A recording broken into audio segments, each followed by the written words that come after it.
ನಮಸ್ಕಾರ. ಭಾರತೀಯ ಆರ್ಥಿಕ ಸುದ್ದಿಯ 14 ಆಗಸ್ಟ್ ಸಂಜೆ 6 ಗಂಟೆಯ ಆವೃತ್ತಿಗೆ ಸ್ವಾಗತ.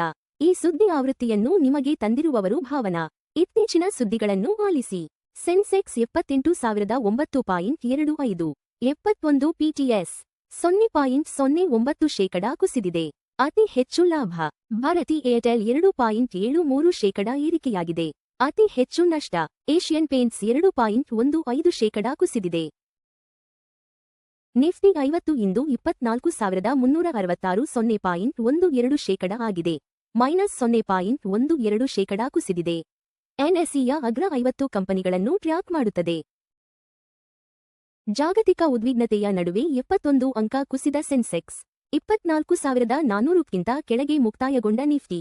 ಶುಕ್ರವಾರ ಬಿಎಸ್ಇ ಸೆನ್ಸೆಕ್ಸ್ ,0.09% ಕುಸಿದು 78,009.25ಕ್ಕೆ ತಲುಪಿದರೆ ಎನ್ಎಸ್ಇ ನಿಫ್ಟಿ 50 0.12% ಕುಸಿದು 24,366ಕ್ಕೆ ಮುಕ್ತಾಯಗೊಂಡಿತು. ಜಾಗತಿಕ ಉದ್ವಿಗ್ನತೆಯ ನಡುವೆ 71 ಅಂಕ ಕುಸಿದ ಸೆನ್ಸೆಕ್ಸ್ 24,400ಕ್ಕಿಂತ ಕೆಳಗೆ ಮುಕ್ತಾಯಗೊಂಡ ನಿಫ್ಟಿ.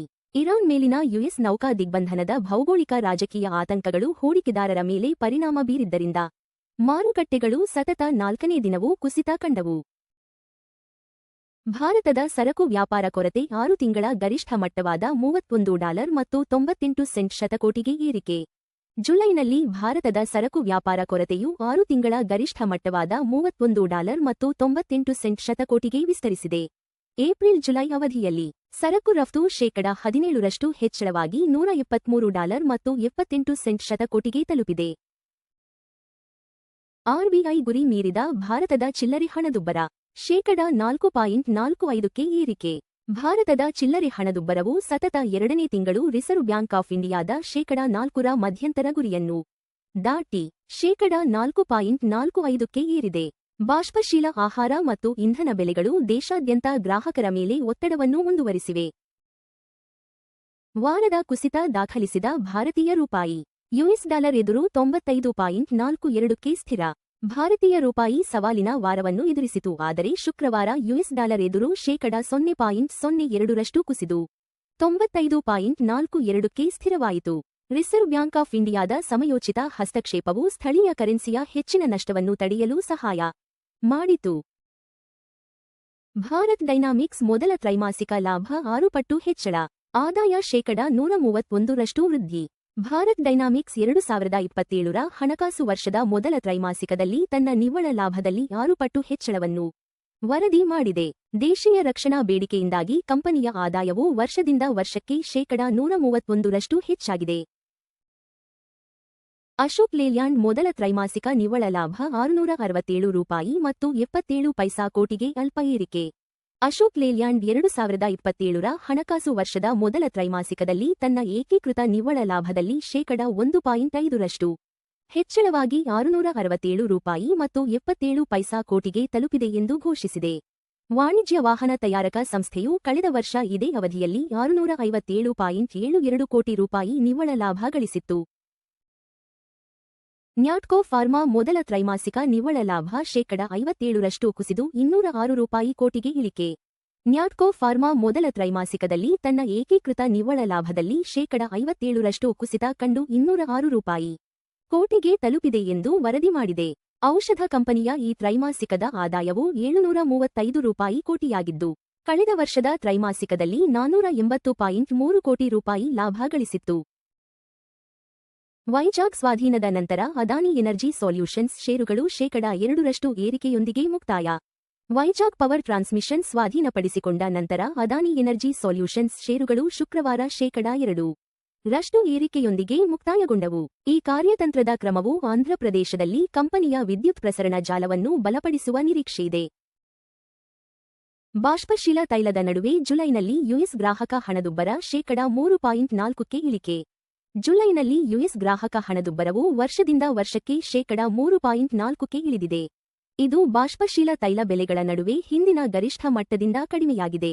ತಂಪಾಗುತ್ತಿರುವ ಹಣದುಬ್ಬರ ಅಂಕಿಅಂಶಗಳು ಫೆಡರಲ್ ರಿಸರ್ವ್ಗೆ ಭವಿಷ್ಯದ ಬಡ್ಡಿದರದ ಹಾದಿಗಳನ್ನು ಪರಿಗಣಿಸಲು ಸ್ವಲ್ಪ ಪರಿಹಾರವನ್ನು ನೀಡುತ್ತವೆ. ಚಿನ್ನದ ಬೆಲೆ ಪ್ರತಿ ಟ್ರಾಯ್ ಔನ್ಸ್ಗೆ $4,406 ಮತ್ತು 70 ಸೆಂಟ್ಗೆ ಸ್ಥಿರ. ಬೆಳ್ಳಿ $64 ಮತ್ತು 81 ಸೆಂಟ್ಗೆ ಏರಿಕೆ. ಶುಕ್ರವಾರ ಚಿನ್ನದ ಬೆಲೆ ಪ್ರತಿ ಟ್ರಾಯ್ ಔನ್ಸ್ಗೆ ,62% ಏರಿಕೆಯಾಗಿ $4,406 ಮತ್ತು 70 ಸೆಂಟ್ಗೆ ಸ್ಥಿರವಾಯಿತು. ಮತ್ತು ಬೆಳ್ಳಿ ,0.97% ಏರಿಕೆಯಾಗಿ ಪ್ರತಿ ಟ್ರಾಯ್ ಔನ್ಸ್ಗೆ $64 ಮತ್ತು 81 ಸೆಂಟ್ಗೆ ಮುಕ್ತಾಯಗೊಂಡಿತು. ಚಿನ್ನದ ಬೆಲೆ ಪ್ರತಿ ಟ್ರಾಯ್ ಔನ್ಸ್ಗೆ $4,406 ಮತ್ತು 70 ಸೆಂಟ್ಗೆ ಸ್ಥಿರ. ಬೆಳ್ಳಿ $64 ಮತ್ತು 81 ಸೆಂಟ್ಗೆ ಏರಿಕೆ.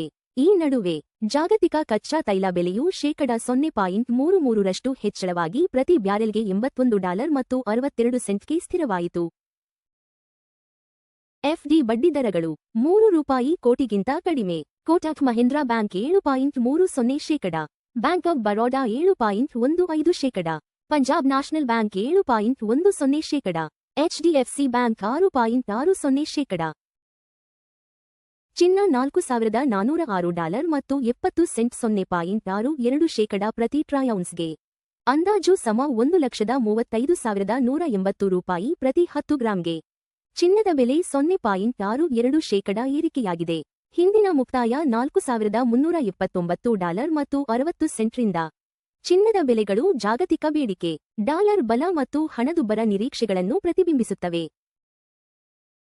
ಬೆಳ್ಳಿ $64 ಮತ್ತು 81 ಸೆಂಟ್ ,0.97% ಪ್ರತಿ ಟ್ರಾಯ್ ಔನ್ಸ್ಗೆ. ಅಂದಾಜು $1,988 ಪ್ರತಿ 10 ಗ್ರಾಂಗೆ. ಬೆಳ್ಳಿ ಬೆಲೆ $0.97% ಏರಿಕೆಯಾಗಿದೆ. ಹಿಂದಿನ ಮುಕ್ತಾಯ $64 ಮತ್ತು 18 ಸೆಂಟ್ರಿಂದ. ಬೆಳ್ಳಿ ಬೆಲೆಗಳು ಕೈಗಾರಿಕಾ ಬೇಡಿಕೆ, ಸೌರ ಶಕ್ತಿ ಮತ್ತು ಕೇಂದ್ರ ಬ್ಯಾಂಕ್ ನೀತಿಗಳೊಂದಿಗೆ ಸಂಬಂಧ ಹೊಂದಿವೆ. WTI ಕಚ್ಚಾ ತೈಲ $81 ಮತ್ತು 62 ಸೆಂಟ್ ,0.33% ಪ್ರತಿ ಬ್ಯಾರೆಲ್ಗೆ ವಹಿವಾಟು ನಡೆಸುತ್ತಿದೆ. ತೈಲ ಬೆಲೆ $0.33% ಏರಿಕೆಯಾಗಿದೆ. ಹಿಂದಿನ ಮುಕ್ತಾಯ $81 ಮತ್ತು 35 ಸೆಂಟ್ರಿಂದ. ಕಚ್ಚಾ ತೈಲ ಬೆಲೆಗಳು ಭಾರತದ ಇಂಧನ ವೆಚ್ಚ ಮತ್ತು ಹಣದುಬ್ಬರವನ್ನು ಗಣನೀಯವಾಗಿ ಪ್ರಭಾವಿಸುತ್ತವೆ. US $95 ಮತ್ತು 42 ಸೆಂಟ್ ,0.02%ಗೆ ಭಾರತೀಯ ರೂಪಾಯಿ ವಿರುದ್ಧ ವ್ಯಾಪಾರವಾಗುತ್ತಿದೆ. ರೂಪಾಯಿ $0.02% ಬಲಗೊಂಡಿದೆ. ಹಿಂದಿನ ಮುಕ್ತಾಯ $95 ಮತ್ತು 43 ಪೈಸಾರಿಂದ. ದುರ್ಬಲ ರೂಪಾಯಿ ಆಮದು ವೆಚ್ಚವನ್ನು ಹೆಚ್ಚಿಸುತ್ತದೆ, ಆದರೆ ಐಟಿ ಮತ್ತು ಫಾರ್ಮಾ ರಫ್ತುದಾರರಿಗೆ ಪ್ರಯೋಜನವಾಗುತ್ತದೆ. ಎಲ್ಪಿಜಿ ಸಿಲಿಂಡರ್ ಬೆಲೆಗಳು ಪ್ರಮುಖ ನಗರಗಳು. ಚೆನ್ನೈ ₹957 ಮತ್ತು 50 ಪೈಸಾ, ₹2,906. ಬೆಂಗಳೂರು ₹944 ಮತ್ತು 50 ಪೈಸಾ, ₹2,821. ಹೈದರಾಬಾದ್ ₹994, ₹2,985. ಆಂಧ್ರಪ್ರದೇಶ ₹966 ಮತ್ತು 50 ಪೈಸಾ, ₹2,921 ಮತ್ತು 50 ಪೈಸಾ. ಭಾರತೀಯ ಆರ್ಥಿಕ ಸುದ್ದಿ ನೋಡಿದ್ದಕ್ಕಾಗಿ ಧನ್ಯವಾದಗಳು. ಪ್ರತಿದಿನ ಬೆಳಿಗ್ಗೆ ಮತ್ತು ಸಂಜೆ 6 ಗಂಟೆಗೆ ನಮ್ಮ ಸುದ್ದಿಯನ್ನು ನೋಡುತ್ತೀರಿ. ಲೈಕ್, ಶೇರ್ ಮತ್ತು ಸಬ್ಸ್ಕ್ರೈಬ್ ಮಾಡಿ.